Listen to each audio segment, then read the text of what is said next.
Maaari ba muna natin tong pag-usapan sa dami-rami na ng ating pinagdaanan ngayon?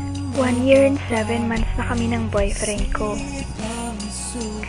Kahit na long distance kami, sweet pa rin siya, caring, concerned palagi sa akin, at gentleman pa. Nag-promise kami sa isa't isa na hindi kami maghahanap ng iba kahit na magkalayuman kami. December 23, 2012 ng hapon. Excited na ako bukas dahil birthday ko na.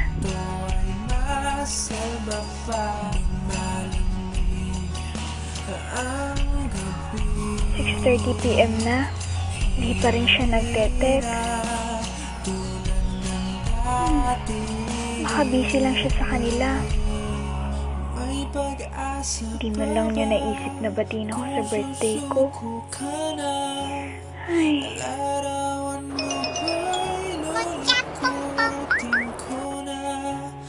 Uy, name niya.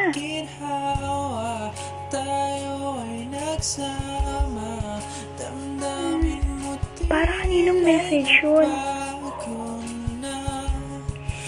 Para sa akin ata yung text na yun. Pero hindi mali talaga. Paano niya ako sasabihin ng ganun kung malayo ako? Long distance nga, diba?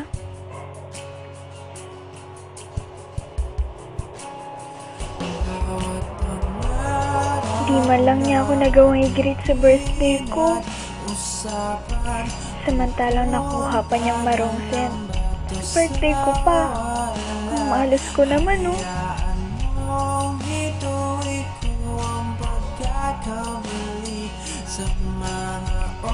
Hello? Oh, Mi, napatawag ka. Ay, happy birthday nga pala. I love you. Sabi mo walang iwanan. Sabi mo ako lang. Ba't sa birthday ko pa? Mi, ano ba pinagsasasabi mo? Ikaw lang naman eh. Mahal kita, alam mo yun. Oo, you love me. Pero bakit mo nagawa sa akin to? Huwag ka na mag-deny. Wrong sign ka sa akin.